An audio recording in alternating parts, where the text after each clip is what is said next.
ஒரு வெயில்காயும் மதியம் ஒரு காட்டின் நடுவே ஒரு சிறிய எறும்பு தண்ணீருக்காக ஓடிக்கொண்டிருந்தது. அந்த நேரத்தில் ஒரு பெரிய யானை ஒரு குட்டையருகே நின்று அருவியாய் தண்ணீர் குடித்துக் கொண்டிருந்தது. அந்த சிறிய எறும்பு யானையிடம் தண்ணீர் கேட்டு, யானை தன் தும்பிக்கையால் ஒரு துளியை எறும்புக்கு விட்டது.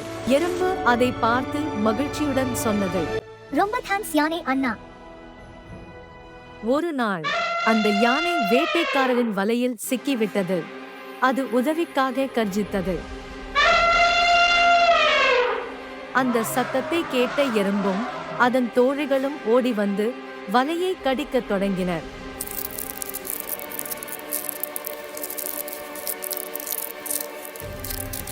சில நிமிடங்களில் யானை விடுபட்டது.